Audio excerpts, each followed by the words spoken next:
السلام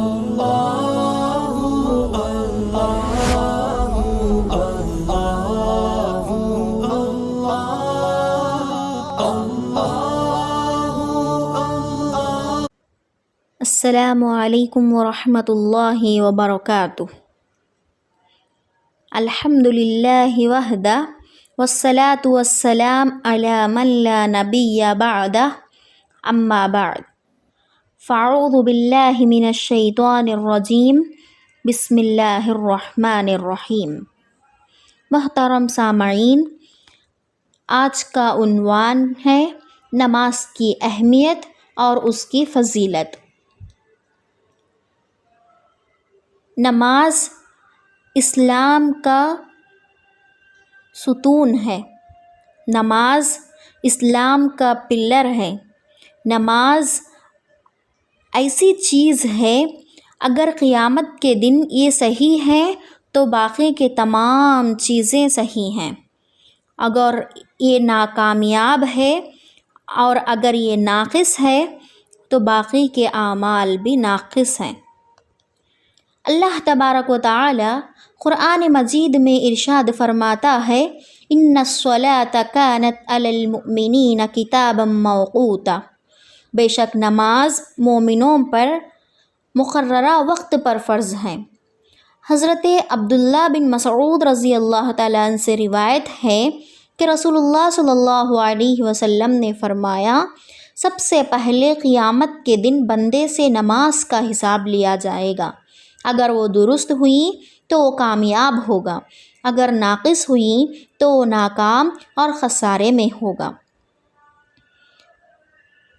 اللہ تبارک و تعالی قرآن مجید میں دوسری جگہ ارشاد فرما رہا ہے، وَأَقِمِ الصَّلَاةَ إِنَّ الصَّلَاةَ تَنْهَى عَنِ الْفَحْشَاءِ وَالْمُنکَرِ، اور نماز قائم کرو، یقیناً نماز بے حیائی اور برائی سے روکتی ہے۔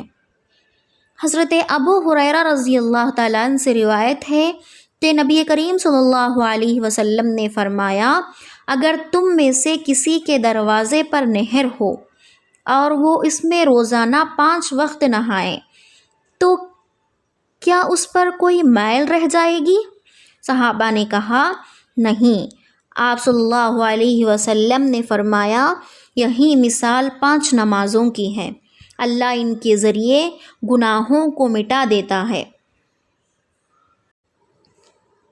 آج ہمارا حال یہ ہے کہ دن میں 5 وقت ہمارے اوپر فرض کیے گئے ہیں اور ہم اس میں سے ایک نماز پڑھ لیے اور دوسری کو چھوڑ دیے کسی کام میں مشغول رہ کر، اور کبھی دن میں 3 نمازیں پڑھ لیے اور 2 نمازیں چھوڑ دیے۔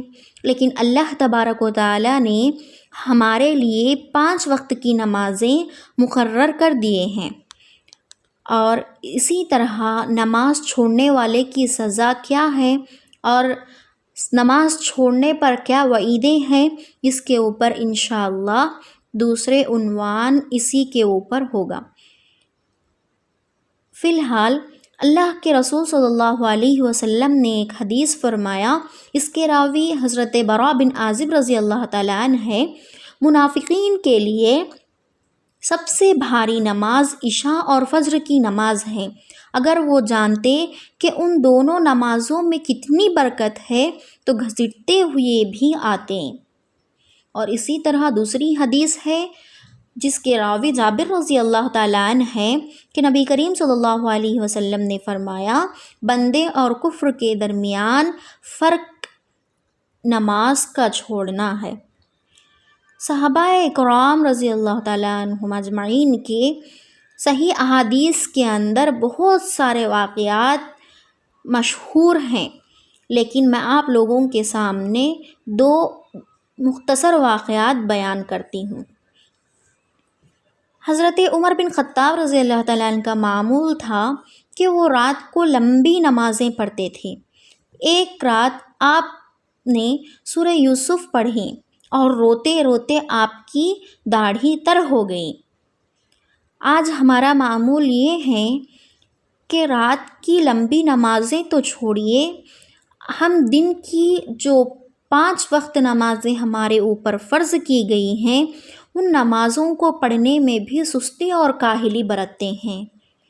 اللہ سے ڈرتے ہوئے 5 وقت کی نمازیں ادا کرنے کی کوشش کریں۔ کوشش نہیں بلکہ آج سے تیار ہو جائیے کہ ہمارے اوپر 5 وقت کی نمازیں فرض ہے، تو انشاءاللہ آج سے 5 وقت کی نماز ہم ادا کریں گے۔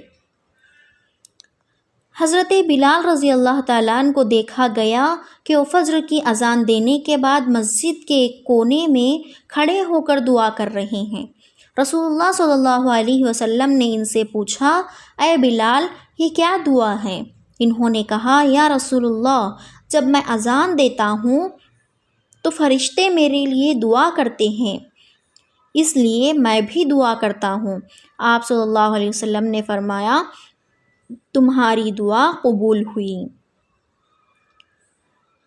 حضرت عثمان بن عفان رضی اللہ تعالیٰ عنہ فرماتے ہیں، جب نماز کا وقت آتا تو رسول اللہ صلی اللہ علیہ وسلم دنیا کی ہر بات چھوڑ دیتے، گویا نہ آپ کو ہم سے کوئی تعلق ہے نہ ہم کو آپ سے۔ حضرت علی رضی اللہ تعالیٰ عنہ فرماتے ہیں کہ قیامت کے دن سب سے پہلے نماز کا حساب ہوگا۔ اگر نماز درست ہوئی تو باقی اعمال بھی قبول ہوں گے، اور اگر نماز خراب ہوئی تو باقی اعمال بھی رد کر دیے جائیں گے۔ اس سے ہم کو خلاصہ یہ ملتا ہے کہ نماز دین کا ستون ہے، اسے وقت پر پابندی سے ادا کریں۔ اللہ نے ہمیں 5 وقت کی نماز کا حکم دیا ہے، جو ہمارے گناہوں کو کفارہ ہے۔ صحابہ کرام رضی اللہ عنہم اجمعین نماز کو سب سے زیادہ اہمیت دیتے تھے، چاہے جنگ کا میدان ہو یا سفر کی مصروفیت ہو یا کوئی اور چیز ہو، لیکن نماز کو اس کے وقت پر ادا کرنے کی کوشش کرتے تھے۔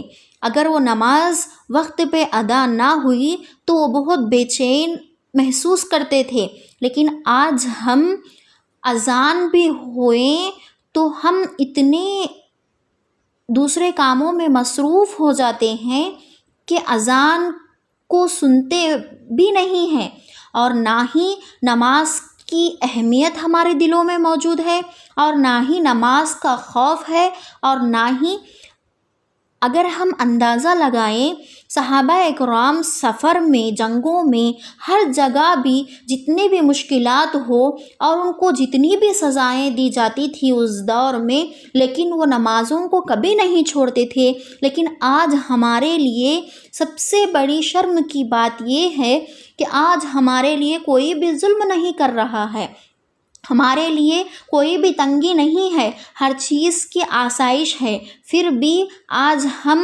مؤذن 5 وقت اذان دے کر ہم کو آگاہ کرتے ہیں کہ نماز کے لیے حاضر ہو جاؤ، نماز ادا کر لو، لیکن ہم دوسرے کاموں میں مشغول رہ کر اللہ کی عبادت کو چھوڑ دیتے ہیں، 5 وقت کی نمازوں کو چھوڑ دیتے ہیں۔ اللہ تعالیٰ سے دعا ہے کہ اللہ تبارک و تعالیٰ ہم تمام کو 5 وقت کی نماز ادا کرنے کی توفیق عطا فرمائے، اور وقت کی پابندی کے ساتھ نماز ادا کرنے کی توفیق عطا فرمائے۔